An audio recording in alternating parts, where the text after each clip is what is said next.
Greetings, everyone, and welcome to the Mandela effect, where we're going to finally get to the bottom of what's going on and hopefully help you understand what is happening in your reality. I know a lot of you are very confused. The reason is because it's such a very high-level, advanced concept. It's simply mind-boggling. You have to get into the physics and understand quantum physics, general relativity, and when I discovered the third field of physics, the invisible realm. I have over 60 videos. I have a 15 video series that will get you up to speed on the physics of it. I had my original channel Harmony got taken down. I now have 2 backup channels, one Harmony Mandela effect and Harmony Mandela effect, which go up and down, but they're up at the moment. So here we go.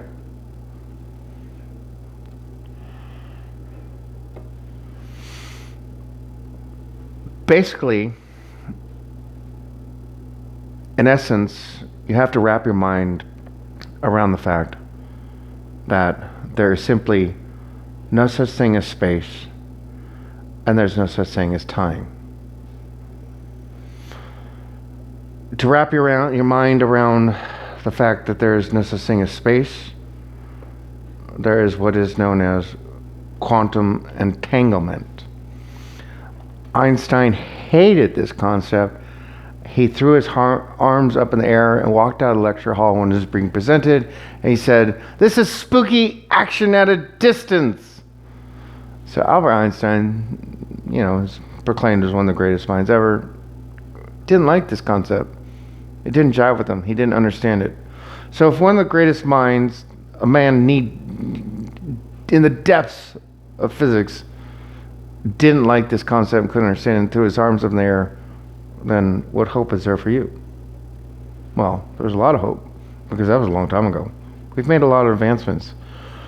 There's look into the double slit experiment, where photons are being thrown through these slits. When there's no observer, they act like waves and they're all over the place. The second there's an observer, they all act like particles the way we expect them to. So it goes back to the Zen Buddha question: if a tree falls in the forest, did it make a sound? And the answer is no. We've learned through quantum physics in the double slit experiment that as long as there's no observer, then the event never occurred. Therefore, no forest ever existed. And if there's no forest, then the tree did not exist. And if there's no tree, then the tree could not have fallen, and therefore the tree could not have made a sound. So the Zen Buddha answer is, if there's no one there to hear it make a sound, then the event never occurred. You have to have an observer for an event in reality to happen. This is a very bizarre concept, but hopefully you'll wrap your mind around that sooner or later. The next bizarre thing, getting back to Einstein, quantum entanglement. In essence, it states that there are particles that have a sister particle, and it doesn't matter the distance between them. They can be on opposite ends of the universe. And this is a perfectly sound theory in quantum physics. When one event happens to one particle on the other side of the universe, the exact same thing happens to the other particle on the other side of the universe, which basically proves that there is no such thing as space. It violates general relativity. But general relativity does not jive with quantum physics, and quantum physics does not jive with general relativity. You take the equations in quantum entanglement, and you say 1 + 1 = 2, and you go to general relativity, and 1 + 2 = square root of 2, 2000, all kinds of bizarre stuff. And in general relativity, 1 + 1 = 2, and in quantum physics equals, 10,000 square root 2, just all kinds of bizarre stuff. The equations completely fall apart. They don't jive. They don't make sense. So in one reality, they make sense, and in the other reality, they don't.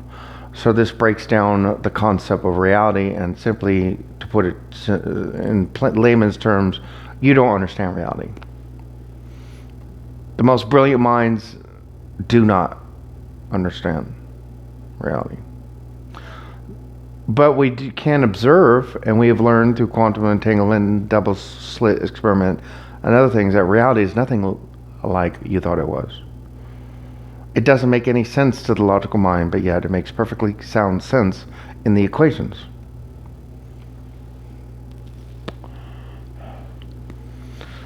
So when you give it the concept of everything you know to be true is not true and throw it out the door, and you have to think outside the box, look in to the box, and go, outside the box, looking in, now I understand. You have to understand that all things in the logical mind,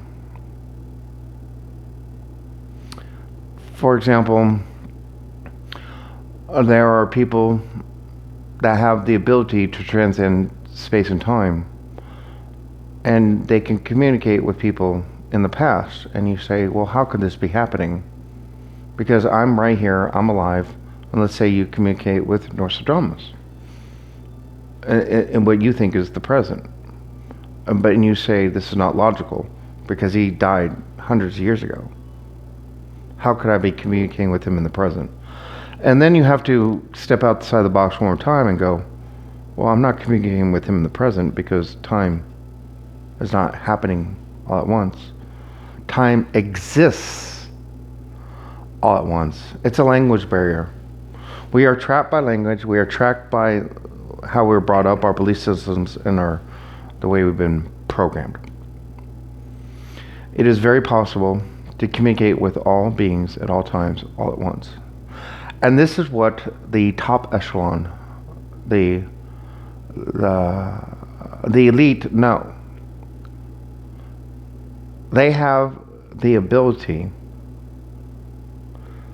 to communicate with beings in the past. So they can go back in time, which is not going back in time at all. It's because time exists all at once. And they can go to that guy who wrote the Bible. And they can go, hey, instead of saying, our Father who art in heaven, hallowed be thy name, thy kingdom come, thy will be done, on earth as it is in heaven. And they can say, hey, change that word to in earth as it is in heaven. And because they went back in the past, which is really the present, it immediately changes everything from the past to the present and changes all our Bibles instantaneously. It's a very advanced concept and something that's hard to wrap your minds around, but this is how our Bibles are changing instantaneously. This is how movie lines are changing. This is how everything is changing instantaneously, as if it had always been that way.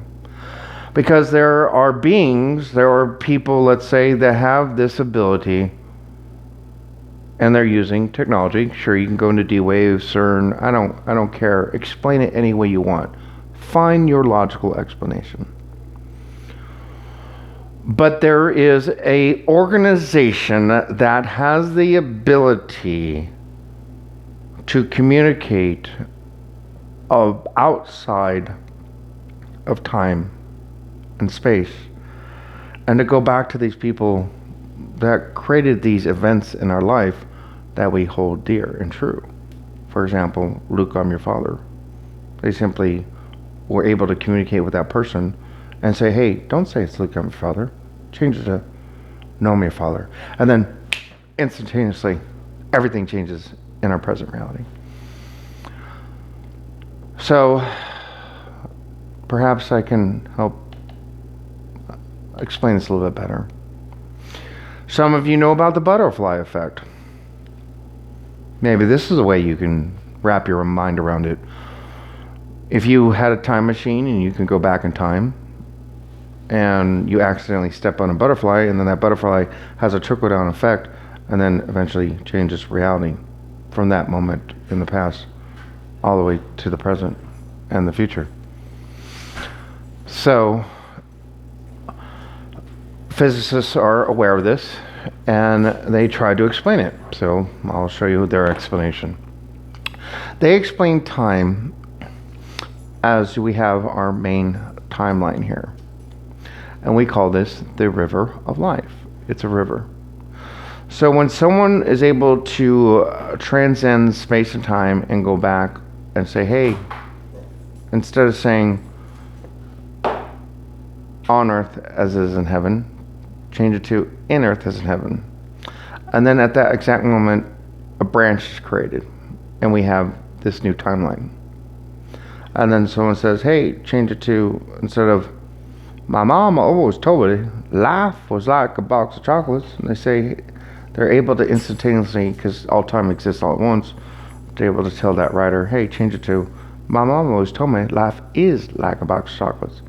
And then we have another branch, another river, and then etc. So let's say there's a version of you that decided to, instead of going out and meeting your wife and having children and having the life you had and everything, all the events that transpired from that moment, there's a version of you that stayed at home and didn't meet that wife and meet their kids. And that version of you continued on this timeline. Where the other version of you did go out and meet your wife and have kids, and then you branched out on this branch in this river. And then this decision was made and you branched out over here. And then this decision was made and you branch out over here. So we have the main timeline, the main river of life, what is known as the continuity of space and time, which remains unchanged. But as folks go back in time and change events, and back in time is a bad word. I'm just using that so it's something you can understand. They are able to, since they understand all time exists all at once, they can change this event and create a whole new reality, a whole new timeline, another reality. And then what we have is we have all these branches, and these branches is what has become known as the tree of life.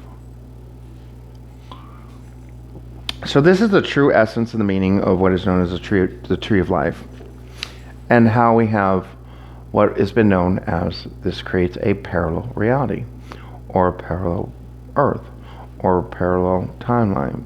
You know, use any language you want. And you have all these branches and all these timelines and all these possibilities, because we have learned from the double slit experiment that all things exist all at once, and that there's unlimited possibilities. We've learned from quantum physics, you can walk on a basketball court and there's 100 basketballs all over the place. And they're just there because there's no observer. And the second someone steps on the basketball court and says that the basketball should be there, boom, all at once the timelines collapse and all the positions collapse. It's called superpositioning into that one basketball. And now that basketball is just there.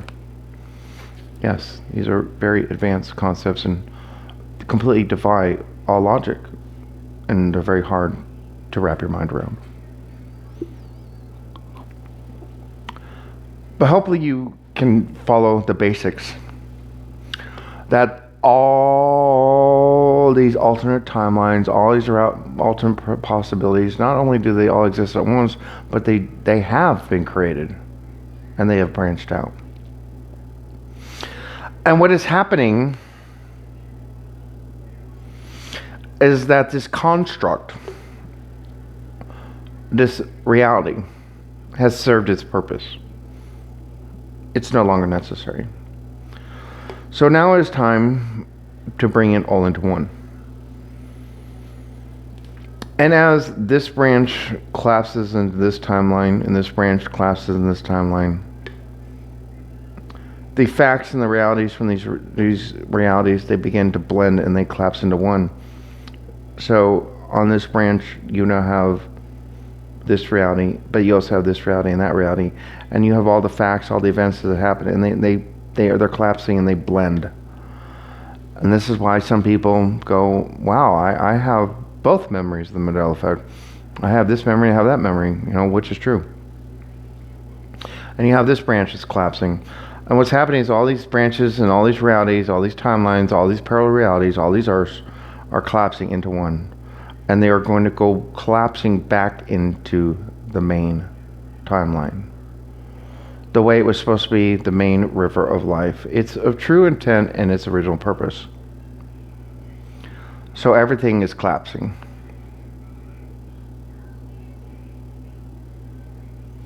Everything is blending.